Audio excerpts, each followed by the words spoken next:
আমরা এই পৃথিবীতে খুব অল্প একটা সময়ের জন্য, একটা ট্রানজিট পিরিয়ড কাটানোর জন্য বেসিকলি আমরা এই পৃথিবীতে এসেছি। আমরা কি চিরকাল এই পৃথিবীতে থাকবো বলেন তো? না, একটা ট্রানজিট পিরিয়ডে আমরা এসেছি, আবার চলে যেতে হবে। এই যে আমাদের জীবন, এই জীবনের জন্য বিপদ, আপদ, পরীক্ষা, স্ট্রাগল, এটা অনিবার্য, এটা হবে। বিপদ নাই, কষ্ট নাই, আপদ নাই, অনিশ্চয়তা নাই, স্ট্রাগল নাই, এমন কি কেউ আছে এখানে? কেউ কি হাত তুলে বলতে পারবেন যে হুজুর আমার জীবনে কোনো বিপদ নাই, অথবা আমার জীবনে কোনো দুঃখ নাই, কষ্ট নাই, কোনো স্ট্রাগল নাই, কোনো রিস্ক নাই? এরকম সৌভাগ্যবান কেউ আছেন এখানে? তাহলে জীবনের জন্য পরীক্ষা, এটা অনস্বীকার্য, হবেই হবে পরীক্ষা। পৃথিবীর জীবনটাই এমন, এভাবেই এই লাইফকে ডিজাইন করা হয়েছে। পরীক্ষা থাকবে, এখানে বিপদ থাকবে, এগুলো উত্তীর্ণ হয়ে আপনাকে যেতে হবে। চিরসুখ চির শান্তি এটাই পৃথিবীতে হয় না। চিরসুখ এবং চির শান্তির জায়গা হচ্ছে জান্নাত। চিরসুখ এবং চির শান্তি কোথায়? এটা জান্নাতের বৈশিষ্ট্য। চিরসুখ চির শান্তি, টেনশন নাই, ঝামেলা নাই, পরীক্ষা নাই, বিপদ নাই, রিস্ক নাই, স্ট্রাগল নাই। এটা হচ্ছে দ্য ফিচার্স অফ জান্নাত, জান্নাতের ফিচার। কিন্তু সমস্যা বাদে তখন যখন জান্নাতের ফিচার আমরা দুনিয়ায় খুঁজি, যেটা পাবো আমরা জান্নাতে, এটা খুঁজি কোথায়? এই তখনই সমস্যা বাদে। And this is the main problem. এটাই বড় সমস্যা। এই সমস্যার সমাধান কোথায়, এটা নিয়ে আজকে আমি কিছু কথা অ্যাড্রেস করবো ইনশাআল্লাহ। তো তাহলে আসুন শুনি জান্নাতের ফিচার কি। জান্নাতের কমন একটা ফিচার হচ্ছে জান্নাতে there will be no sickness in paradise. জান্নাতে কোনো অসুস্থতা থাকবে না, চিরসুস্থ। সুবহানাল্লাহ পড়ে। চিরসুস্থ, চির সবল, কেউ অসুস্থ হবে না জান্নাতে। জান্নাত হবে অ্যান্টি এইজিং, জান্নাতে বয়স বাড়বে না কারো, চির যৌবনা, চির যুবক, অ্যান্টি এজিং। আপনারা জানেন যে বর্তমান পৃথিবীতে অ্যান্টি এজিং ক্রিম পাওয়া যায় না? ক্রিম, কথা বুঝতেছেন? অ্যান্টি এজিং ক্রিম পাওয়া যায়। তারা বলে এই ক্রিম মাখলে চামড়ায় ভাঁজ পড়ে না। এটার দাম আছে কিন্তু অনেক। অ্যান্টি এজিং ক্রিম লাগায়, শ্যাম্পু ইউজ করে, অ্যান্টি এজিং অয়েল আছে, এটা দিলে নাকি চামড়ায় ভাঁজ পড়ে না। ইভেন ভারতের অনেক বড় একজন ব্যবসায়ী মুকেশ আম্বানি, নাম শুনছেন না? যে তার ছেলের বিয়ে হয়ে গেল। তো এই মুকেশ আম্বানির স্ত্রী নীতা আম্বানি, সে কিছুদিন আগে এক বোতল গোল্ড ওয়াটার খেয়েছে, gold water, and it's cost $60,000। $60,000 দাম এক বোতল গোল্ড ওয়াটারের। কেন? ফর অ্যান্টি এজিং, যাতে বয়সের ছাপ গালে না থাকে। এখন বলেন, এভাবে কি আমাদের বয়সকে ধরে রাখা সম্ভব এই পৃথিবীতে? সম্ভব না, কারণ এই ফিচারটা দুনিয়ার ফিচার না, এটা জান্নাতের ফিচার। সুবহানাল্লাহ পড়ে। তাহলে জান্নাতে কেউ অসুস্থ হবে না। জান্নাত হবে চির যৌবন, চির যৌবনা। ওখানে আমরা যুবক থাকবো, প্রত্যেকে 33 বছরের যুবক যুবতী হয়ে জান্নাতে ঢুকবো। বিষ্ণু ইসলাম বলেন, আহলুল জান্নাতি জুরদা ওয়া মুরদা ওয়া আবনাউ সালাসিন ওয়া সালাসিন। জান্নাতে যারা যাবে শুভ্র দাড়িবিহীন, প্রত্যেকে হবে 33 বছর বয়সের। ওই যে 33 বছর বয়সে একবার ঢুকলেন, আর বয়স বাড়বে না, ওইটাই চিরকাল ওই বয়স পাবেন। জান্নাতের আরেকটা ফিচার হচ্ছে নো ফ্রাস্ট্রেশন, কোনো চিন্তা নাই, দুশ্চিন্তা নাই, হাইপার টেনশন নাই, সজীব প্রাণবন্ত। সুবহানাল্লাহ। জান্নাতের আরেকটা ফিচার হচ্ছে there is no expiry date in জান্নাত। এক্সপায়ারি ডেট আছে? জান্নাতে যে ঢুকবো 7 দিনের জন্য চেক ইন, নাকি? চেক ইন কয়দিনের জন্য? 7 দিন, 10 দিন পরে চেক আউট করে ফেলবে, এরকম? নো এক্সপায়ারি ডেট, আজীবন। একবার এন্ট্রি পেলে বের হওয়ার টেনশন নাই। আল্লাহু আকবার। তাহলে no expiry date, rather it's eternal, আজীবন থাকবেন, খালিদিনা ফিহা, চিরকাল থাকবেন। এবং জান্নাতের সবচেয়ে গুরুত্বপূর্ণ ফিচার হচ্ছে there will be no death in জান্নাত। জান্নাতে আপনার আর মৃত্যু হবে না, মৃত্যুর বিদায় হবে, তার মানে আপনি অমর হবেন। তাহলে আপনি চির সুস্থ, চির সবল হবেন জান্নাতে, চির যুবক থাকবেন, প্রাণবন্ত থাকবেন, আপনি অমর হবেন, আপনি জান্নাতে মরবেন না। জান্নাতীরা যখন জান্নাতে যাবে, ফেরেশতারা ডেকে বলবে, ইয়া আহলাল জান্নাতি ইন্না লাকুম আন তাসিহু ফালা তাসকামু আবাদা। জান্নাতীরা চিরকাল সুস্থ থাকবা, অসুস্থ হবে না। ইন্না লাকুম আন তাশিব্বু ফালা তাহরামু আবাদা, তোমরা শাবাব থাকবা, বুড়া হবে না। ওয়া ইন্না লাকুম আন তাহিয়াউ ফালা তামুতু আবাদা, চিরকাল বেঁচে থাকবা, মরবা না। এবং সেদিন জান্নাতে মৃত্যুর মৃত্যু দেয়া হবে, মৃত্যু দেয়া হবে। ইউতাল মাউতু বিকাবশিন আমলাহ, একটা ছাগলের আকৃতিতে মৃত্যুকে আনা হবে। ফায়ুযবাহুল মাউত, মৃত্যুকে জবাই দেয়া হবে। এবার জান্নাতীরা তাকিয়ে থাকবে, ফেরেশতারা বলবে ইয়া আহলাল জান্নাতি খুলুদুন ফালা মাউত, হে জান্নাতীরা চিরকাল এই জান্নাতে থাকবে। তাহলে জান্নাতের ফিচার পাইছেন? এখন কোন বোকা যদি এই ফিচার দুনিয়ায় খোঁজে পাবে? পাবে না, কারণ দুনিয়ার ফিচার আলাদা। দুনিয়ার ফিচার কি? এই দুনিয়াতে বিপদ আসবে, কষ্ট আছে, দুনিয়াতে হতাশা আছে, ভয় আছে, অসুস্থতা আছে, বার্ধক্য আছে, এবং এই দুনিয়ার একটা এক্সপায়ারি ডেট আছে, আছে না? দ্য ডে ইউ ডাই, যেদিন আপনি মারা যাবেন, এটা আপনার এক্সপায়ারি ডেট, চলে যেতে হবে, চলে যেতে হবে। এই পৃথিবীতে মৃত্যুর অস্তিত্ব আছে, সবকিছু থমকে দিয়ে, আপনাকে চমকে দিয়ে মৃত্যু চলে আসবে, ঠিক কিনা বলেন? তাহলে এগুলো হচ্ছে দুনিয়ার ফিচার। এই দুনিয়াতে বিপদ আপদ, কষ্ট, ঝুঁকি, স্ট্রাগল, বার্ধক্য, অসুস্থতা, এগুলো নিয়ে আমাদেরকে টিকে থাকতে হয়। এটা দুনিয়ার ফিচার, মিলাই ফেললে হবে না। জান্নাতের ফিচার একটা, দুনিয়ার ফিচার আরেকটা। দুনিয়াতে কষ্ট থাকবে, বিপদ আপদ থাকবে। এই দুনিয়ার ফিচারটা আল্লাহ তাআলা কোরআনের একটা আয়াতে খুব চমৎকার ভাবে উল্লেখ করেছেন, সেটা দিয়েই আমি আলোচনা শুরু করেছি। আল্লাহ তাআলা ইরশাদ করছেন, ওয়ালা নাবলুওয়ান্নাকুম বিশাইইম মিনাল খাউফি ওয়াল জু'i ওয়া নাকসিম মিনাল আমওয়ালি ওয়াল আনফুসি ওয়াস সামারাত ওয়া বাশশিরিস সাবিরিন। আল্লাহ তাআলা বলছেন, অবশ্যই অবশ্যই আমি তোমাদেরকে পরীক্ষা করব, ভয় দিয়ে, ক্ষুধা দিয়ে, সম্পদের ঘাটতি দিয়ে, আতঙ্ক দিয়ে, প্রাণনাশ দিয়ে, ফল ফসলের হানি দিয়ে পরীক্ষা করব। কিন্তু এই পরীক্ষায় যারা উত্তীর্ণ হবে, যারা সবর ইখতিয়ার করবে, ওয়াবাশশিরিস সাবিরিন, ধৈর্যশীলদের জন্যই হচ্ছে সুসংবাদ। আলহামদুলিল্লাহ পড়ে। তাহলে সম্মানিত সুধী, আমরা বুঝতে পারলাম এই পৃথিবীর ফিচার হচ্ছে এখানে বিপদ থাকবে, বিপদ ছাড়া কেউ থাকবে না। স্ট্রাগল থাকবে, কষ্ট থাকবে, ঝুঁকি থাকবে, রিস্ক থাকবে, এবং নানা ধরনের বিপদ আপদ দিয়ে আল্লাহ তাআলা আমাদেরকে পরীক্ষা করবেন। এটা মাস্ট, এটা আমাদের মাইন্ডসেটে নিয়ে নিতে হবে। মাইন্ডসেটে এটা ক্লিয়ার থাকতে হবে। চিরসুখ চিরশান্তি এই দুনিয়াতে মিলবে, কোথায় মিলবে তাহলে? এটা তাহলে বিপদ আসবেই, আপদ আসবেই, পরীক্ষা থাকবেই আমাদের জীবনে। তবে ইন্টারেস্টিংলি মজার বিষয় হচ্ছে, পরীক্ষাটা এক একজনের এক এক রকম। পুরো পৃথিবীটা একটা পরীক্ষা ক্ষেত্র, কিন্তু কারো প্রশ্নপত্রের সাথে কারো প্রশ্নপত্রের কোনো মিল নাই। সুবহানাল্লাহ।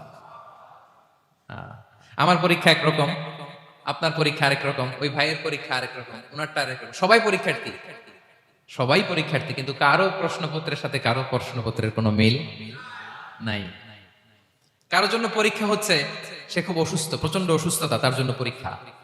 ক্যান্সারের রোগী, দুরারোগ্য ব্যাধি, ডক্টর বলছে 4th স্টেজে চলে আসছে, কয়েক মাস বাঁচতে পারে, এটা তার জন্য পরীক্ষা।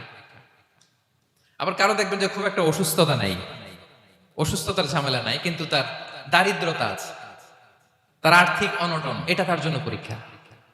আবার কারো দেখবেন অসুস্থতাও নাই, দারিদ্রতাও নাই, তার দাম্পত্য জীবনের সমস্যা আছে না নাই? অনেকের দেখবেন এগুলো কোনোটাই সমস্যা না, তার ছেলে কথা শোনে না, মাদকাসক্ত। মাদকাসক্ত, রিহ্যাবে পাঠায়, আবার আসে, আবার গাঁজা খাওয়া শুরু করে, আছে না নাই বলেন? দেখেন তার পরীক্ষাটা আবার আলাদা। অনেকের দেখবেন মেয়ে বাবার কথা শোনে না। আবার অনেকের দেখবেন যে ব্যবসায় সমস্যা, লসের পর লস, লাভ উঠাতে পারে না। তাহলে পরীক্ষা ছাড়া, বিপদ আপদ ছাড়া দুনিয়াতে কেউ নাই, কেউ নাই প্রিয় ভাই। এটা আমাদের মাথায় রাখতে হবে। পরীক্ষা আপনাকে দিতেই হবে, পরীক্ষা দিয়ে দিয়েই নিজেকে প্রমাণ করতে হবে। আর এক একজনের পরীক্ষাটা এক এক রকম, কারো পরীক্ষার সাথে কারো পরীক্ষার কোনো মিল থাকবে না। তো মাঝে মাঝে আমরা এটা ভুলে যাই। আল্লাহ তাআলা কালামে পাকে রিমাইন্ডার দিয়ে আমাদেরকে স্মরণ করিয়ে দিতে চান যে এই পৃথিবীতে আসলে তোমরা এসেছো পরীক্ষা দিতে। এটাই জীবনের বড় বাস্তবতা। আমাদের জীবনে যত হতাশা, আমাদের জীবন নিয়ে যত অভিযোগ, আমাদের মনে যত কষ্ট, আমাদের হৃদয়ের ভেতরে যত অস্থিরতা, তার মূলে হচ্ছে এই সমস্যা যে আমরা ভুলেই গেছি আমরা পরীক্ষা দিতে আসছি। এটা যদি ভুলে না যান, এটা যদি আপনার মাইন্ডসেটে থাকে যে পুরো জীবনটা একটা পরীক্ষা, তাহলে দেখবেন কোনো কিছু আপনাকে কাবু করতে পারবে না। আপনি হতাশ হবেন না, জীবন নিয়ে আর অভিযোগ থাকবে না, আপনি ভেঙে পড়বেন না, সব অভিযোগ হতাশা দূর হয়ে যাবে। আমরা বুঝতে পারলাম পরীক্ষা আপনাকে দিতেই হবে। পরীক্ষা দেয়া ছাড়া এই পৃথিবী থেকে চলে যাওয়ার কোন চান্স বা সুযোগ আমাদের কারো নেই। সূরাতুল আনকাবুতে আল্লাহ তাআলা এই কথাটা আরো চমৎকার ভাবে বলেছেন। আল্লাহ তাআলা ইরশাদ করছেন, আহাসিবান নাসু আইয়ুতরাকু আইয়াকুলু আমান্না ওয়া হুম লা ইফতানুন ওয়ালাকাদ ফাতান্নাল্লাযীনা মিন ক্বাবলিহিম ফালা ইয়া'লামান্নাল্লাহুল্লাযীনা সাদাকু ওয়া লা ইয়া'লামান্নাল কাযিবিন। আল্লাহ বলেন, মানুষ কি ভেবেছে সে শুধু বলবে আমি ঈমানদার আর তাকে আমি জান্নাতে ঢুকাই দিব? না, কখনো না, কোশ্চিন কালেও না। বরং পূর্ববর্তীকালে যারা পৃথিবীতে এসেছিল তাদেরকে আমি পরীক্ষায় নিয়েছি, পরীক্ষা করেছি, এবং তাকেও ঈমানের প্রশ্নে সে সত্যবাদী না মিথ্যাবাদী পরীক্ষা দিয়ে দিয়ে নিজেকে প্রমাণ করতে হবে। ঠিক কিনা বলেন? পরীক্ষা দিয়ে আপনাকে প্রমাণ করতে হবে। এবং এই পরীক্ষার ব্যাপারটা, এটা যে শুধু আমরা সাধারণ মানুষ আমাদের জীবনে দুঃখ বিপদ পরীক্ষা এমনটা না। এই পৃথিবীর সবচেয়ে শ্রেষ্ঠ মানুষ যারা ছিলেন তাদেরকে আল্লাহ পরীক্ষা নিয়েছেন। বলেন তো এই পৃথিবীতে সবচাইতে শ্রেষ্ঠতম মানুষ কারা?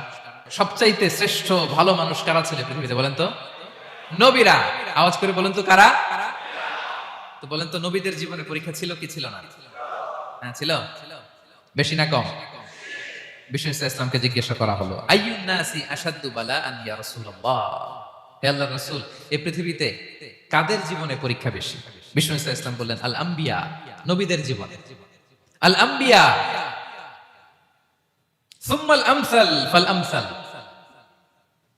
সবচাইতে জীবনে পরীক্ষার সম্মুখীন সবচাইতে বেশি হয়েছে নবীরা। তারপরে নবীদের পরবর্তী অবস্থান যাদের, সিদ্দিকীন যারা, সোহাদা যারা, সালিহিন যারা, আল্লাহওয়ালা যারা, তাদের জীবনে পরীক্ষা বেশি। ইউবতালার রাজুলু আলা হাসাবি দীনি, ব্যক্তির দিনদারি যত বেশি তার জীবনে আল্লাহর পরীক্ষাও তত বেশি। আপনি আল্লাহওয়ালা হবেন, আপনার জীবনে পরীক্ষাও অনেক বেশি। এজন্য ইমানদার হওয়া যেমনি মর্যাদার, ইমানদারের জীবনে পরীক্ষাও হবে অনেক বেশি। এবং পরীক্ষা যত বড়, খেয়াল রাখতে হবে, মন খারাপ করার কোনো সুযোগ নেই। পরীক্ষা যার জীবনে যত বড়, সেটাতে সফল হতে পারলে ওটার প্রতিদানও বড়। পরীক্ষা যত বড়, এটাতে সাকসেস হইতে পারলে এটার রিওয়ার্ডও তত বড়। বিষ্ণু ইসলাম বলেন, ইযামুল জাযাই মা'a ইযামিল বালা, বালা যত বড় জাযাও তত বড়, প্রতিদানও তত বড়। আপনারা নবীদের জীবনে যদি খেয়াল করেন দেখবেন, যেই নবীর জীবনে পরীক্ষা যত বেশি সেই নবীর জীবনে সফলতাও তত বেশি। সাইয়েদনা ইব্রাহিম আলাইহিস সালামের কথাটা একটু খেয়াল করেন তো, বলেন তো ওনার জীবনে পরীক্ষা কেমন ছিল? বেশি না কম? ওনার জীবনের পরীক্ষা থেকেই তো আমরা এই শব্দটা ব্যবহার করি, আমরা বলি অগ্নি পরীক্ষা। কি বলি? মানে আগুনে নিক্ষেপ করা হয়েছে সাইয়েদনা ইব্রাহিম আলাইহিস সালামকে, তাও স্বাভাবিকভাবে না, উলঙ্গ করে, নেকেট করে ওনাকে অপমানিত করবার জন্য ওনার গায়ের জামা কাপড় খুলে উলঙ্গ অবস্থায় আল্লাহর খলিল সাইয়েদনা ইব্রাহিম আলাইহিস সালামকে অগ্নিকুণ্ডে নিক্ষেপ করা হয়েছিল। এরকম এক্সপেরিয়েন্স এই অডিটোরিয়ামের ভেতরে আমাদের কখনো হয়েছে? তাইলে সাধারণ মানুষের জীবনের পরীক্ষা আর নবীদের জীবনের পরীক্ষার মধ্যে পার্থক্য আছে না নাই? ওই পরীক্ষায় উনি পাশ করে ফেললেন। 86 বছর পর্যন্ত আল্লাহর কাছে দোয়া করলেন, আল্লাহ আমাকে একটা নেককার সন্তান দাও। আল্লাহ সন্তান দেয় না। 86 বছর পরে আল্লাহ তাআলা সাইয়েদনা ইব্রাহিম আলাইহিস সালাম এবং হাজারের ঘরকে উজালা করে সন্তান দিলেন। সাইয়েদনা ইসমাঈল আলাইহিস সালাম পৃথিবীতে আসলেন কত বছর বয়সে? 86 বছর বয়সের এখানে কেউ আছেন? হ্যাঁ, আছি আমরা? কেউ নাই। 86 বছর বয়সে প্রথম সন্তান পেয়েছে। তাদের ঘরকে উজালা করে আল্লাহর নবী সাইয়েদনা ইসমাঈল আলাইহিস সালাম আসলেন। এবার আল্লাহ বললেন, যাও স্ত্রীকে আর এই কলিজার টুকরা সন্তানকে, থাকো তো প্যালেস্টাইনে, প্যালেস্টাইন থেকে ১,৫০০ কিলোমিটার দূর দ্য ব্যারেন ল্যান্ড, ওই মক্কার ধুধুমরু প্রান্তরে রেখে আসো, যেখানে কেউ নাই, মানুষ নাই, গাছ নাই, পাখি নাই, পানি নাই, যাও রেখে আসো। আচ্ছা বলেন তো, ৮৬ বছর পরে যে লোকটা সন্তান পেল, বুঝে শুনে উত্তর দিয়েন, ৮৬ বছর পরে যে লোকটাকে আল্লাহ তাআলা সন্তান দিল, তার হৃদয়ে ওই সন্তানের জন্য মায়া বেশি না কম? এমনি তো আমাদের প্রথম সন্তানের হিস্ট্রিটা একটু খেয়াল করেন তো। প্রথম আমাদের যে মেয়ে হয়েছিল বা যাদের ছেলে হয়েছিল, তার প্রতি আদর, সোহাগ, দরদ, ভালোবাসা, আল্লাহ কত ছিল। আর ৮৬ বছর বয়স আল্লাহ তাআলা ওনাকে সন্তান দিলেন, দিয়ে বলেন, যাও হাজারকে আর ইসমাঈলকে মক্কার ধুধুমরু প্রান্তরে রেখে আসো। আল্লাহ তাআলা বলতে দেরি, চলে যেতে দেরি নাই, মুহূর্তে উনি রওনা হয়ে গেলেন। সুবহানাল্লাহ করবেন না? রেখে আসলেন মক্কার ধুধু মরু প্রান্তরে। এবার আল্লাহ বললেন যাও, রিটার্ন ব্যাক টু প্যালেস্টাইন, প্যালেস্টাইনে চলে যাও। চলে গেলেন, হৃদয়টা ভেঙে খান খান। অনেক বছর পরে আল্লাহ তাআলা আবার অনুমতি দিলেন, যাও এবার ছেলেকে দেখে আসতে পারো, যাও প্যালেস্টাইন থেকে আবার মক্কায় যাও।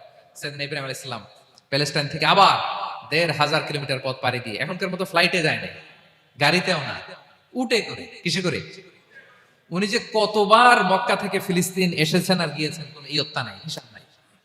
গেলেন, এবার ছেলেটা হাঁটতে পারে, দৌড়াতে পারে, একটু একটু কথা বলতে পারে, আব্বু আব্বু ডাকতে পারে। কেমন মায়া লাগে বলেন তো।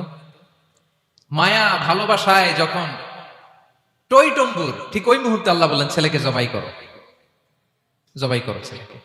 আল্লাহ তাআলা বলতে দেরি করেছেন, আল্লাহর আদেশ পালনে ১ সেকেন্ডও তিনি দেরি করেন নাই। ছুরি চালালেন, জান্নাত থেকে দুম্বা নিয়ে আসা হলো। এভাবে আল্লাহর নবী ইব্রাহিম আলাইহিস সালাম ওনার জীবনের প্রতিটি ক্ষেত্রে যেখানে আল্লাহ তাআলা ওনাকে পরীক্ষা নিয়েছেন, উত্তীর্ণ হয়েছেন। এবং দেখেন ওনাকে আল্লাহ তাআলা কি উপহার দিলেন, আল্লাহ তাআলা ওনাকে খলিলুল্লাহ উপাধি দিলেন, আল্লাহর বন্ধু। সুবহানাল্লাহ বলেন। আল্লাহ তাআলা বলছেন ওয়া ইযি বিতালা ইব্রাহিম রাব্বুহু বিকালিমাতিন ফাআতাম্মাহুন ক্বালা ইন্নী জাঈলুকা লিন-নাসি ইমামা। আল্লাহ অনেকগুলো পরীক্ষা নিয়েছিলেন সাইয়েদনা ইব্রাহিম আলাইহিস সালাম, প্রতিটা পরীক্ষায় সাকসেসফুলি পাস করেছেন, গোল্ডেন এ প্লাস। আল্লাহ বলেন ইন্নী জাঈলুকা লিন-নাসি ইমামা, I'm gonna make you the leader for the entire human being. I'm gonna appoint you as a leader for the entire universe. গোটা বিশ্বের জন্য, গোটা মানবতার জন্য আমি তোমাকে লিডার বানায় দিলাম। ইযামুল জাযাই মা'a ইযামিল বালা।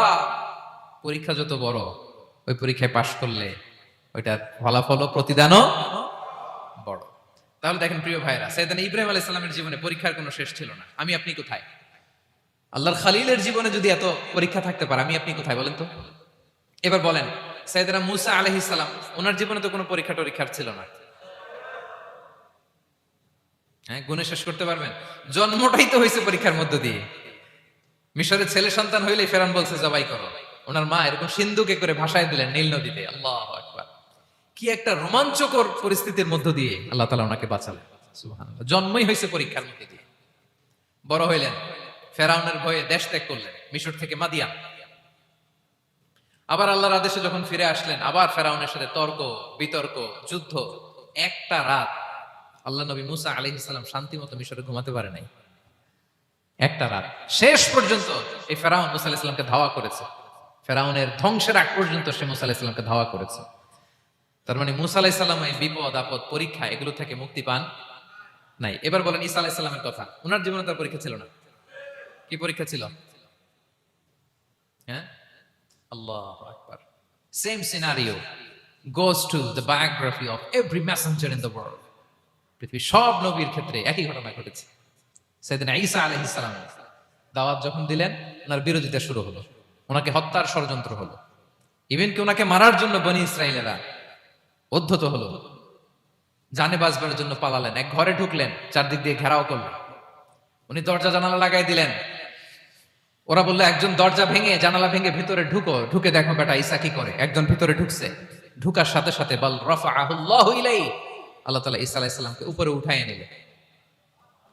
আর যেই লোকটাকে তারা ভিতরে ঢুকালো, তার চেহারাকে আল্লাহ তাআলা ঈসা আলাইহিস সালামের চেহারার মতো করে দিলেন।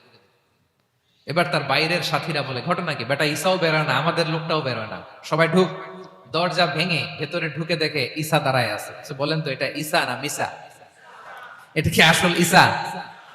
ওমা কতালু ওমা সালাবু ওয়ালাকিন শুব্বিহা লাহুম। আল্লাহ বলে তোমরা আমার নবী ঈসাকে হত্যাও করতে পারো নাই, শুলেও চড়াতে পারো নাই, আমি সেফটি সিকিউরিটি দিয়ে আমার নবী ঈসা আলাইহিস সালামকে আকাশে তুলে নিয়েছি।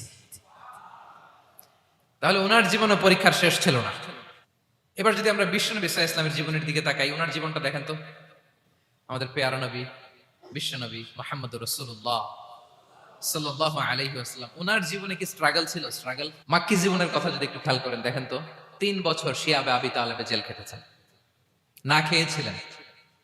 ওনার বংশের লোকেরা প্রথমে ছাগল খেয়েছে, ছাগলগুলো যখন শেষ, ছাগলের চামড়াগুলো শুকিয়ে ওইটা খাইছে। গাছের পাতা ছাল এগুলো খেয়ে খাবারের অভাবে বেহুশ হয়ে পড়ে থাকতো তারা।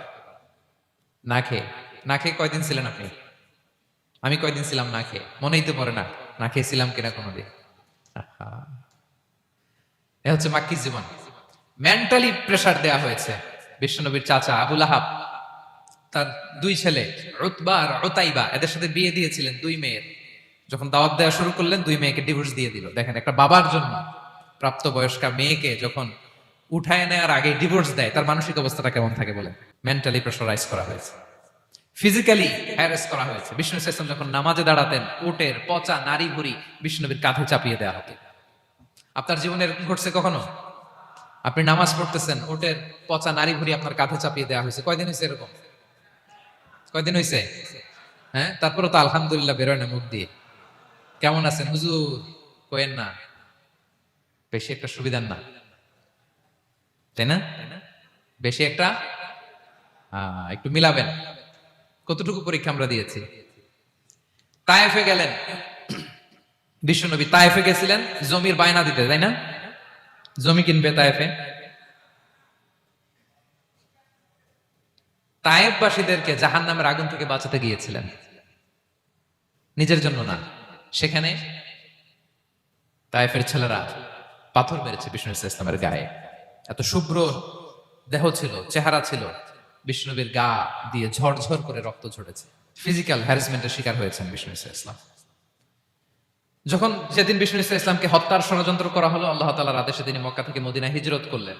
মদিনাতে যে একটা রাত, সপ্তম হিজরির আগ পর্যন্ত শান্তিতে ঘুমাতে পারেন নাই। তিন দিকে তিন ইহুদি বসতি, বনু কাইনুকা, বনু নদীর, বনু কুরাইজা। আহা, খাওয়ার মধ্যে বিষ মিশিয়ে দেয়া হয়েছিল বিষ্ণু ইসলামের। বাজুর, খাসির বাজুর রান পছন্দ করতেন।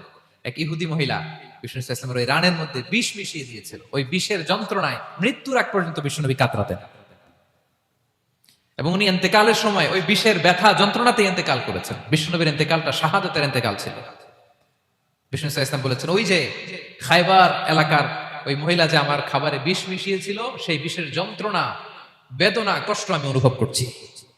খেয়ে না খেয়ে দিন প্রচারের কাজে নিজেকে দিয়েছ বিলিয়ে, তায়েফের কাফিরেরা চিনল না সে আলো, দুষ্ট ছেলেদের পিছু দিল লেলিয়ে, পাথরের আঘাতে ক্ষত বিক্ষত হয়ে সারা শরীর থেকে রক্ত ঝরে।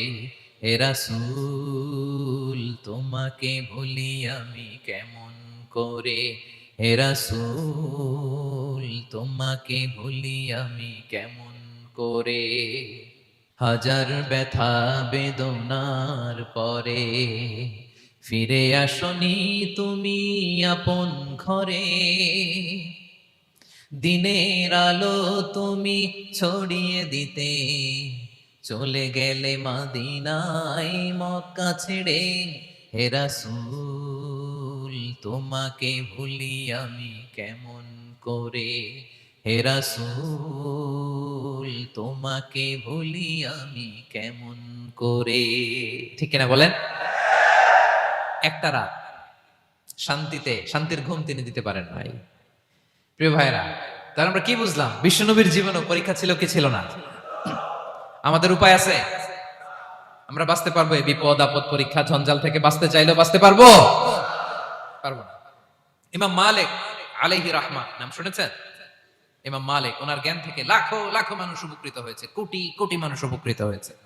মদিনার রাস্তায় রশি দিয়ে ওনাকে টেনে হিচড়ে এক এলাকা থেকে আরেক এলাকায় নিত জালেম বাদশাহ ইমাম মালিক আলাইহি রাহমা।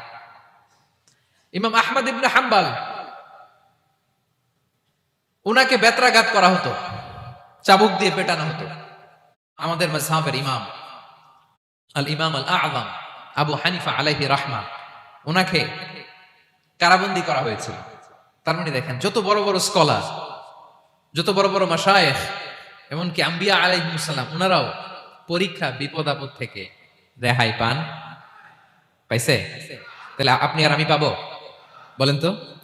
তাহলে এটা আমাদের ব্রেইনে গেঁথে নিতে হবে যে জীবন মানেই এখানে বিপদ থাকবে, পরীক্ষা থাকবে, স্ট্রাগল করে করে আমাকে আগাতে হবে। কেউ আমার জন্য রেড কার্পেট বিছিয়ে রাখবে না। এই জীবনটা বড় জটিল। This is life, how it's design. এভাবেই পৃথিবীকে ডিজাইন করা হয়েছে। এখানে বিপদ আছে, কষ্ট আছে।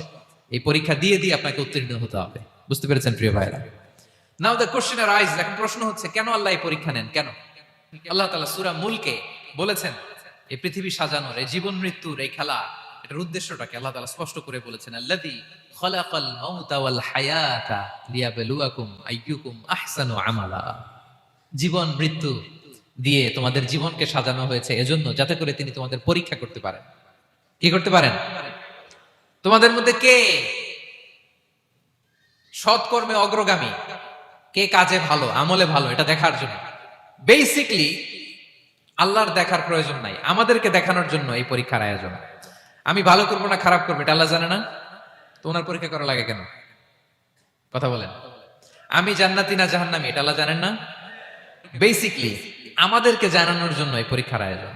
কাদেরকে জানানোর জন্য?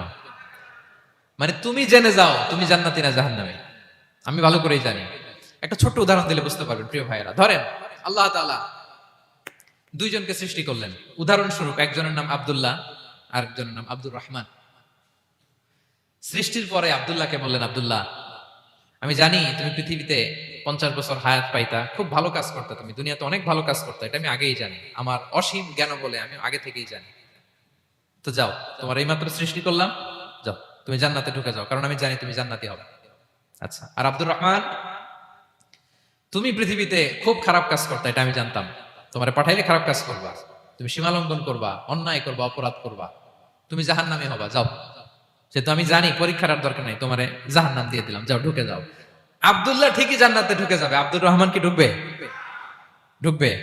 সে বলবে, আল্লাহ এইমাত্র আমারে বানাইলেন, এইমাত্র আপনি আমাকে সৃষ্টি করলেন, সৃষ্টি করেই বলতেছেন তুমি জাহান্নামে যাও, আর বলতেছেন আমি জানি দুনিয়াতে পাঠালে তুমি খারাপ কাজ করবা, তুমি জাহান্নামী হবা, পাঠানোর আর কি দরকার, আগে থেকে জাহান্নামে যাও। আল্লাহ আপনি জানলে জানতে পারেন, আমি তো জানি না। ঠিক কিনা বলেন? সে বলবে, না আল্লাহ আপনি ভুল বলতেছেন, এই দুনিয়াতে পাঠাইলে আমি খুব ভালো কাজ করতাম, আমি সীমালঙ্ঘন করতাম না, নামাজ পড়তাম, রোজা রাখতাম, হজ করতাম, যাকাত দিতাম, সাদাকা করতাম, চ্যারিটি করতাম, জনকল্যাণকর সব ভালো কাজগুলো আল্লাহ আমি করতাম। এজন্য আল্লাহ তাআলা পরীক্ষার আয়োজন করেছেন, যাতে করে তুমি জেনে যাও যে পৃথিবীতে তুমি কি করেছো। এখন আর আল্লাহকে এক্সকিউজ দেওয়ার সুযোগ নেই। আচ্ছা বলেন তো, আবু জাহেলকে যদি আল্লাহ এখন কিয়ামতের দিন বলে, Abu Jahl go to the hell fire, আবু জাহেলের কিছু বলার সুযোগ আছে? কারণ ও দুনিয়াতে কি করে আসছে এটাও জানে না। ফেরাউনকে ডেকে যদি আল্লাহ বলে, ফেরাউন তুমি জাহান্নামে যাও, গো টু দা হেল ফায়ার, ওর কি কোনো এক্সকিউজ দেওয়ার সুযোগ আছে? বলেন, সুযোগ আর আছে? কারণ তুমি দুনিয়াতে কি করেছো তোমার চেয়ে ভালো কেউ আর জানে। তা পৃথিবীতে এই পরীক্ষার এই আয়োজনের সবচাইতে বড় উদ্দেশ্য হচ্ছে যাতে করে আমরা দেখে যাই যে আমরা কি কাজ করছি। কেউ যখন পরীক্ষা দেয় প্রিয় ভাইরা, ওই পরীক্ষায় কত পাবে তার একটা হিসাব আছে না? বলেন, আপনি গণিত পরীক্ষা দিয়ে আসছেন, যে 100-তে 100 পাবে সে বলতে পারে আমার সব অঙ্ক হয়েছে, ঠিক কিনা বলেন? আর যে লাড্ডু গুড্ডু বুঝছেন তো, কিছুই পারে নাই, ঘোড়ার ডিম, তারও একটা হিসাব আছে যে সে কিছুই লিখে আসতে পারে নাই। তাই পৃথিবীতে এই পরীক্ষার আয়োজনের প্রধানতম কারণ হচ্ছে যাতে করে আমরা বুঝে যেতে পারি যে আমরা কোথায় যাব, জান্নাতে না জাহান্নামে। প্রিয় সুধী, এ পর্যায়ে আমরা জানবো এই যে পরীক্ষা আল্লাহ তাআলা নিচ্ছেন আমাদেরকে, এই পরীক্ষায় সফল হওয়ার মূল মন্ত্র কি। কোরআনে বিভিন্ন আয়াতে এই পরীক্ষার কথা বলা হয়েছে এবং এই পরীক্ষার সফলতার মূল মন্ত্রও কোরআনে ঘোষিত হয়েছে। আলহামদুলিল্লাহ বলেন। যে আয়াত দিয়ে আমি শুরু করেছি এই আয়াতে আল্লাহ তাআলা বলেছেন, ওয়াবাশশিরিস সাবিরিন, নবী হে ধৈর্যশীলদেরকে আপনি সুসংবাদ দিন, ধৈর্যশীলদেরকে সুসংবাদ দিন। তার মানে বিপদে ধৈর্য ধারণ করতে হবে প্রিয় ভাইরা। ইন্নামাস সাবরু ইনদা সাদামাতিল উলা, বিপদে আমরা অনেক সময় প্যানিক হয়ে যাই, অস্থির হয়ে যাই, কি করব, হতাশ না। মুমিনরা হতাশ হয় না, ধৈর্য ধারণ করে। কি করে? কি করে? ধৈর্য ধারণ করার শক্তি দাও গো মেহেরবান আমায়, দাও গো মেহেরবান। পড়েন, ধৈর্য ধারণ করার শক্তি দাও গো মেহেরবান আমায়, দাও গো মেহেরবান। সবাই বলুন একসাথে, ধৈর্য ধারণ করার শক্তি দাও গো মেহেরবান আমায়, দাও গো মেহেরবান। বুকের ভেতর ব্যথার নদী বইছে অবিরাম, বইছে অবিরাম। পড়ুন, ধৈর্য ধারণ করার শক্তি দাও গো মেহেরবান আমায়, দাও গো মেহেরবান। পড়েন আমিন। আল্লাহ যেন বিপদে আমাদেরকে ধৈর্য ধারণ করার তৌফিক দান করে। প্রিয় ভাইয়েরা, ধৈর্য এটা এমন একটা গাছ যে গাছের সারা গায়ে কাটা, কিন্তু এই গাছের ফলটা বড় সুস্বাদু। আই রিপিট, আমি আবার বলছি, ধৈর্য এটা এমন একটা গাছ যে গাছের সারা গায়ে কাটা, কিন্তু ফলটা বড় মিষ্টি, ফলটা বড় সুস্বাদু। সবাই ধৈর্য ধারণ করতে পারে না। বিষ্ণু ইসলামকে আল্লাহ তাআলা নানা সময় আশ্বস্ত করেছেন, সান্ত্বনা দিয়েছেন, আর ধৈর্যের বাণী শুনিয়েছেন। আল্লাহ বলেন, ফাসবির কামা সাবারা উলুল আজমি মিনার রাসূল। নবী হে, আপনার আগে দৃঢ় প্রত্যয়ী নবীরা যেরকম ধৈর্য ধারণ করেছে, আপনিও ধৈর্য ধারণ করুন। সূরাতুল মুজাম্মিল আল্লাহ তাআলা বলছেন, ওয়াসবির আলা মা ইয়াকুলুনা ওয়াহজুরহুম হাজরান জামিলা। ওরা যাই বলুক, আপনি ধৈর্য ধারণ করুন, ওদের কথাকে ইগনোর করুন। Just ignore what they are saying to you. যা বলে আপনি জাস্ট ইগনোর করেন। ওরা বিষ্ণু ইসা ইসলামের মনোবলকে ভেঙে দেওয়ার জন্য কখনো বিষ্ণু ইসা ইসলামকে কবি বলে গালি দিত। কবি কি বলতো? শায়ের। কখনো বলতো মজনুন, পাগল। নাউজুবিল্লাহ পড়বেন না? পাগল বলে গালি দিত। মাঝে মাঝে বলতো কাহিন, গণক। মাঝে মাঝে বিষ্ণু ইসা ইসলামকে তারা বলতো আবতার, লেস কাটা। মুহাম্মদ, তোমার ছেলে নাই, তোমার বংশ নির্বংশ হয়ে গেছে, তোমার নাম নেয়ার মতো কেউ নাই। আহা, কপাল পোড়া। গোটা বিশ্বব্যাপী বিষ্ণু ইসা ইসলামের সুনাম সুখ্যাতি ছড়িয়ে দিয়েছে কে? আকাশ বাতাস মাড়িয়ে, সাত আকাশ ছাড়িয়ে আল্লাহর আরশ পর্যন্ত আল্লাহ তাআলা বিষ্ণু নবীর সুনাম সুখ্যাতিকে সৌচ্চ করেছেন। ঠিক কিনা বলেন? ইগনোর করুন। আপনাকে কবি বলে, গণক বলে, আপনাকে পাগল বলে, আপনাকে লেস কাটা বলে, জাস্ট ইগনোর দেন। বর্তমান সময়েও নানা ধরনের ট্যাগ আমাদেরকেও দেয় কি দেয় না বলেন? দেয়। আমাদেরকে কি বলে? মৌলবাদী বলে, বলে বলে ওই যে রাজাকার বলে। রাজাকার রাজাকার খেলার দিন শেষ। মন মতো হইলে মুক্তিযোদ্ধা, মন মতো না হইলে রাজাকার, এই দিন শেষ। ওই দিন আর নাই। এই কার্ড দিয়ে আর খেলার দিন নাই। এগুলো মানুষ আর খায় না এখন, এগুলো গিলে না আর। সাধারণ মানুষ বড্ড সচেতন। দেখেন, কালের বিবর্তনে, সময়ের আবর্তনে একই পরিক্রমা আমাদেরকেও ট্যাগিং করে। আমাদেরকে মৌলবাদী বলে, ব্যাকডেটেড বলে, রাজাকার বলে, জঙ্গি বলে, যুদ্ধাপরাধী বলে। আছে না এরকম? ওয়াসবির আলা মা ইয়াকুলুন, নিজের সাথে মিলায় নেন। যা বলে ধৈর্য ধারণ করো। ওয়াহজুরহুম হাজরান জামিলা, জাস্ট ইগনোর দেন, ভালোভাবে ইগনোর করেন, খালাস, সালাম দিয়ে কেটে পড়েন। তাহলে প্রিয় ভাইরা, এই বিপদ আপদ আমাদের পিছু ছাড়বে না, পিছু ছাড়বে না। নবীদের পিছু ছাড়ে নাই, আমরা কোথায়? আমরা আর কি? বিপদ আমাদেরকে ধৈর্য ধারণ করতে হবে, মনোবল হারাইলে হবে না। দেখেন বিশ্বনবী কিভাবে আপনাদেরকে সান্ত্বনা দেয়। বিশ্বনবী বলেন, আজাবান লি আমরিল মুমিন, মুমিনের ব্যাপারটা বড় আশ্চর্যজনক। ফাইন্না আমরাহু কুল্লাহু লাহু খাইর, মুমিনের জীবনে যা ঘটে সবটাই খাইর, সবটাই কল্যাণ। ইন আসাবাতহু সাররাউ শাকারা ফাকানা খাইরাল্লাহ ওয়া ইন আসাবাতহু দাররাউ সাবারা ফাকানা খাইরাল্লাহ। মুমিনের জীবনে যদি সুখ আসে তাহলে মুমিন শুকরগুজার হয়, এটা তার জন্য ভালো। আর যদি মুমিন জীবনে দুঃখ আসে তাহলে সে সবর ইখতিয়ার করে, এটাও তার জন্য ভালো। সুবহানাল্লাহ। তাহলে দেখেন, আমরা হয় সুখে থাকি নয় দুঃখে থাকি, ঠিক কিনা বলেন? তাহলে সুখের সময় আমরা শুকর করি, কি করি? শুকরগুজার হই। শুকরিয়া করাও একটা ইবাদত, শুকরিয়া করাও কি? আর দুঃখের সময় আমরা সবর করি, সবর করাটাও একটা। তাহলে আমাদের পুরো জীবনটাই ইবাদত, পুরো জীবনটাই। সুখের সময় শুকর আর দুঃখের সময় সবর। আওয়াজ করে বলেন, সুখের সময় শুকর আর দুঃখের সময়। এই দুই ইবাদত মুমিন জীবনে চলমান, কন্টিনিউয়াস, একটা উইন উইন সিচুয়েশন। কি বলেন? উইন উইন হয়ে গেল না? যেই পরিস্থিতিতেই থাকে আমাদের জন্য লাভ। আল্লাহু আকবার। তাহলে প্রিয় ভাইরা, এটাই জীবনের বাস্তবতা। সবর আমাদেরকে ইখতিয়ার করতে হবে, হতাশ হওয়া যাবে না। অনেকে আমরা অল্পতে হতাশ হই। এই যে আমরা ধৈর্য ধারণ করছি, এর ফল পাচ্ছি না। দীর্ঘ দেড় দশক ধরে ধৈর্য ধারণ করছেন না আপনারা? এখন মুক্তি, স্বাধীনতা, বিজয় এনে দিয়েছে কে? ধৈর্য ধারণ করুন। ধৈর্যের যে ফলাফল, এটা বড় মিষ্টি। ধৈর্য এমন একটা গাছ, এই গাছের সারা গায়ে কাটা, কিন্তু এর ফলটা বড় সুস্বাদু, এর ফলটা বড় মিষ্টি। ধৈর্য ধারণ করার অভ্যাস করতে হবে প্রিয় ভাইরা। মুমিন হতাশ হয় না, হাল ছেড়ে দেয় না। মুমিন ভরসা রাখে একজনের উপর, তিনি কে?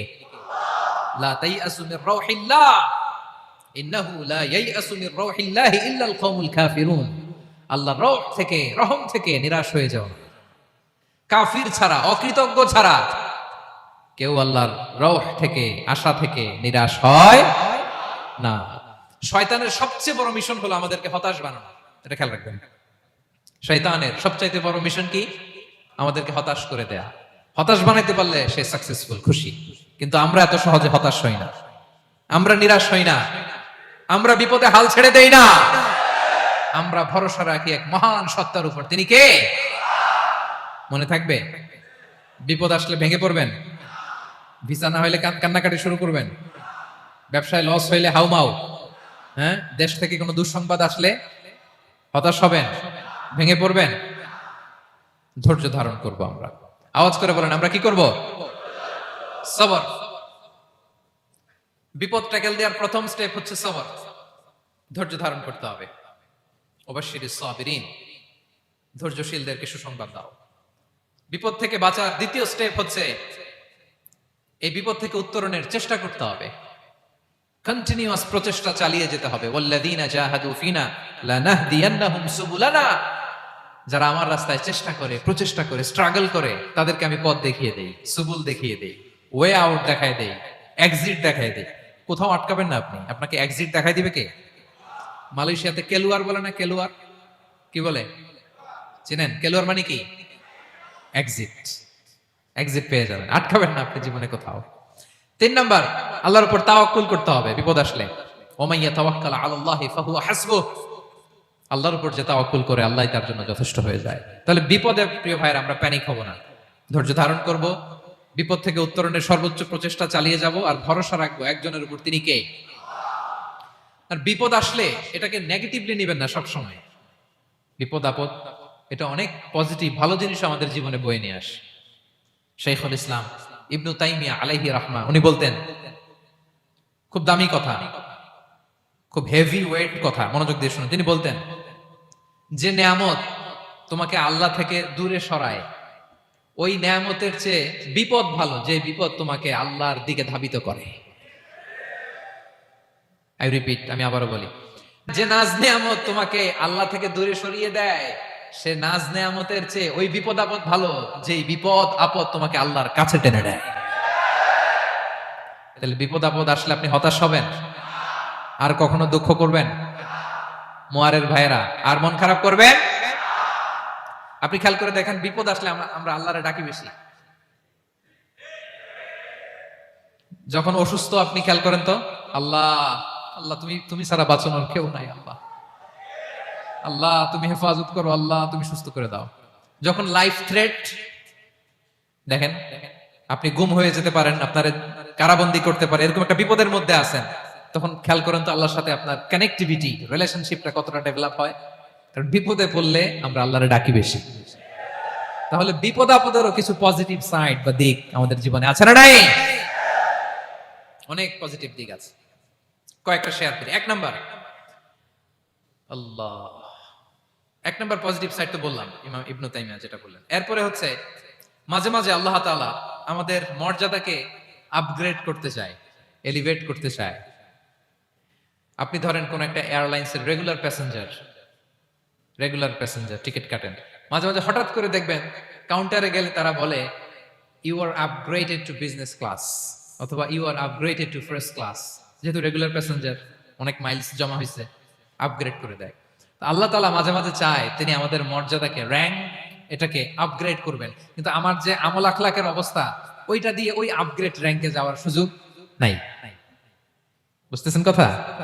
আল্লাহ চায় আমার লেভেল একটু আপ করতে, কিন্তু আমার আমলের যে অবস্থা, এতে আমি ওখানে যাই না। তখন আল্লাহ কিছু বিপদ আপদ দিয়ে, পরীক্ষা দিয়ে বান্দাকে টেস্ট করে। ওই পরীক্ষায় যদি উত্তীর্ণ হন, সাথে সাথে আল্লাহ তাআলা আপনার লেভেল বা র্যাঙ্ক আপগ্রেড করে দেয়। সুবহানাল্লাহ পড়বেন না? তাহলে লাভ না লস? আওয়াজ করে বলেন, লাভ না লস? মুমিন জীবনের সব লাভ। যত বিপদ আপদ আপনাকে স্পর্শ করে প্রতিটাতেই আপনার জন্য কল্যাণ। বিষ্ণু ইসলাম বলেন, মা ইউসিবুল মুসলিমা মিন নাসাবিন ওয়ালা ওয়াসাবিন ওয়ালা হাম্মিন ওয়ালা হুজনিন ওয়ালা আযান ওয়ালা গাম্মিন হাত্তা শাওকাতি ইউশাকুহা ইল্লা কাফারাল্লাহু বিহা খাতায়া। আপনার জীবনে যত দুঃখ, যত যন্ত্রণা, যত টেনশন, যত অ্যাংজাইটি, যত ইনজুরি, এমনকি গোলাপ ফুল পাড়তে যে ওখানে যে কাটা বাজছে, বড়ই খেতে যে বড়ই গাছে ওঠার পর যে একটা কাটা বিঁধছে আপনার হাতে, এর কারণে আল্লাহ তাআলা আপনার গুনাহ মাফ করে দেয়। সুবহানাল্লাহ। তাহলে বিপদ আপদ দিয়ে আল্লাহ বান্দার মর্যাদাকে আপগ্রেড করে। বিপদ আপদে ফেলে আল্লাহ তাআলা বান্দার পাপ মোচন করে। বিপদ আপদ দিয়ে আল্লাহ তাআলা বান্দার শাস্তি মওকুফ করে। এমন পাপ করছেন এটার জন্য শাস্তি বরাদ্দ হয়ে গেছে, কিন্তু আল্লাহ তাআলা ওই শাস্তি থেকে মাঝে মাঝে আপনাকে বাঁচাতে চায়, তখন কিছু বিপদ দিয়ে বান্দারে পরীক্ষা করে। উত্তীর্ণ হলেই আল্লাহ তাআলা ওই শাস্তিকে মওকুফ করে দেয়। তাহলে আসুন সামারি করি, পুরো আলোচনাটার সামারি করি। এক নম্বর সামারি হচ্ছে বিপদ আপদ, পরীক্ষা, স্ট্রাগল, কষ্ট, এটা সুন্নাতুল্লাহি ফিদ দুনিয়া। এই দুনিয়ায় আল্লাহর সুন্নাত, এর বাইরে কেউ যেতে পারে না, ইভেন নট দ্য মেসেঞ্জার্স, নবীরাও না। আজকের আলোচনায় শুনছেন না নবীদের জীবন দিয়ে কি গেছে, ups and downs, test and trial, নবীরাও না। তাহলে এটা আমাদের মাইন্ডসেটের সাথে সেট আপ করে নিতে হবে যে অতীতে, বর্তমানে, ভবিষ্যতে বিপদ আপদ মুক্ত এই পৃথিবীতে কেউ থাকবে না। পারবেন? হ্যাঁ, এটা মাইন্ডসেটে নিয়ে নিতে হবে যে এটাই জীবন, বিপদ আপদ দিয়ে আল্লাহ পরীক্ষা করবেন। এটাই পৃথিবী। চির সুখ চির শান্তি এই পৃথিবীতে খুঁজলেই পাওয়া যায় না। শুরুতে বলছিলাম না, চির সুখ চির শান্তি। বলেন তো এটা কি দুনিয়ার ফিচার না জান্নাতের ফিচার? জান্নাতের ফিচার দুনিয়ায় খুঁজলে পাওয়া যাবে? যাবে না। তাহলে আজকের আলোচনার এক নাম্বার লেসন হচ্ছে বিপদ আপদ এটা সুন্নাতুল্লাহি ফিদ দুনিয়া। এই দুনিয়া আল্লাহর সুন্নাত, এটা থেকে মুক্তি পাওয়ার কোনো সুযোগ নাই, নবীরাও পায় নাই। দুই নাম্বার লেসন, বাঁচার যেহেতু সুযোগ নাই, we have to face it with patience, intellect and tawakkul. বিপদে অস্থির হওয়া যাবে না, এটাকে ফেস করতে হবে উইথ পেশেন্স, ধৈর্যের সাথে। বিপদ আমরা মোকাবেলা করব কিসের সাথে? ধৈর্য। প্যানিক হবেন না, অস্থির হবেন না, ধৈর্য ধারণ করবেন। উইথ ইন্টেলেক্ট, আল্লাহর দেয়া আপনার ইন্টেলেক্ট খাটিয়ে এই বিপদ উত্তরণের সর্বান্তকরণের চেষ্টা প্রচেষ্টা আপনার চালায় যেতে হবে। আর সবশেষে আত-তাওয়াক্কুল আলাল্লাহ, ডিপেন্ডিং অন আল্লাহ, ভরসা করব কার উপর? আল্লাহর উপর। পারা যাবে তো? আচ্ছা, দুইটা লেসন গেল। তিন নাম্বার লেসন হচ্ছে আমাদের ছেলে মেয়েদেরকে we have to educate our child regarding the test and trial in this দুনিয়া। দুনিয়ার এই বিপদ আপদের ব্যাপারে আমাদের ছেলে মেয়েদেরকে শেখাতে হবে, বুঝাতে হবে। ওরা ছোট মানুষ তো অস্থির হয়ে যায়, আব্বু আমার সাথে কেন এমন হয়, আমারই শুধু পেন্সিল চুরি হয়, আমারই শুধু এটা হয়, আমি পরীক্ষায় খারাপ করি, আমি ব্যথা পাই, আমার এই আমার সেই। ছোট মানুষ তো বুঝে না। ওরা বুঝাইতে হবে যে বাবা, this is the essence of life, এটাই জীবন, এটাই কি এই লাইফ হ্যাকস গুলো তাদেরকে শেখাইতে হবে। ডোন্ট বি প্যানিক, প্যানিক হওয়া যাবে না। This is how life is design, এটাই জীবন। বিপদ আপদ আসবে, এটাকে মেনে নিতে হবে, ছেলে মেয়েদেরকে শিখাইতে হবে, তাহলে তারাও প্যানিক হবে না। পারবেন তো ইনশাআল্লাহ? আচ্ছা, 4 নাম্বার লেসন হচ্ছে যেটা আমরা জানলাম, এই বিপদ আপদ সবসময় আমাদের জন্য খারাপ না। সামটাইমস ইট ব্রিংস খায়র for us if dealt properly. ঠিকমতো বিপদকে ডিল করতে পারলে এটা আসলে আমার জন্য আখেরে কল্যাণই বয়ে নিয়ে আসে। কি বলেন, তাই না? কল্যাণ বয়ে নিয়ে আসে। সব শেষ কথা হলো আমরা যেন এই বিপদগুলোকে প্রপারলি ডিল করতে পারি, আমরা যেন সবর ইখতিয়ার করতে পারি। আল্লাহর কাছে চাইতে হবে, দোয়া করতে হবে, কারণ তৌফিক দেওয়ার মালিক কে? আল্লাহর কাছে যেন আমরা কায়মনোবাক্যে প্রার্থনা করতে পারি, আল্লাহ এই বিপদকে যেন আমরা ডিল করতে পারি উইথ সাবর, উইথ ইন্টেলেক্ট, উইথ তাওয়াক্কুল। আসল হাতিয়ার হচ্ছে এটা, দোয়া। আল্লাহর কাছে চাইবেন, মনোযোগের সাথে চাইবেন, আন্তরিকতার সাথে চাইবেন। উদউল্লাহ ওয়া আনতুম মুখিনুনা বিল ইজাবা। বিষ্ণু বলেন এমন ভাবে চাও যেন তুমি অনেকটা কনফার্ম যে তোমার দোয়া আল্লাহ কবুল করবেনই, এমন ভাবে চাও। অনেকে রোবোটিক দোয়া করে। রোবোটিক দোয়া মানে দোয়ার মধ্যে প্রাণ নাই, ধ্যান নাই, মন নাই, আগ্রহ নাই, ভালোবাসা নাই। ওই দোয়া আল্লাহ কবুল করে না। মনোযোগ দিয়ে চাইতে হবে, চাওয়ার মতো, তাহলে আল্লাহ তাআলার পক্ষ থেকে তৌফিক পাওয়া যাবে। পারা যাবে তো ইনশাআল্লাহ? আল্লাহ তাআলা আমাদের সবাইকে বিপদে আপদে ধৈর্য ধারণ করার তৌফিক দান করুন। নবীরা তাদের জীবনে যেভাবে স্ট্রাগল, আপস এন্ড ডাউনস, বিপদগুলোকে, টেস্ট এন্ড ট্রায়াল গুলোকে ডিল করেছে, আমরা যেন সেভাবে ডিল করতে পারি। আল্লাহ তৌফিক দান করুন। আল্লাহ তাআলা আমাদের সবাইকে কথাগুলো বোঝা আর আমল করার তৌফিক দান করুন।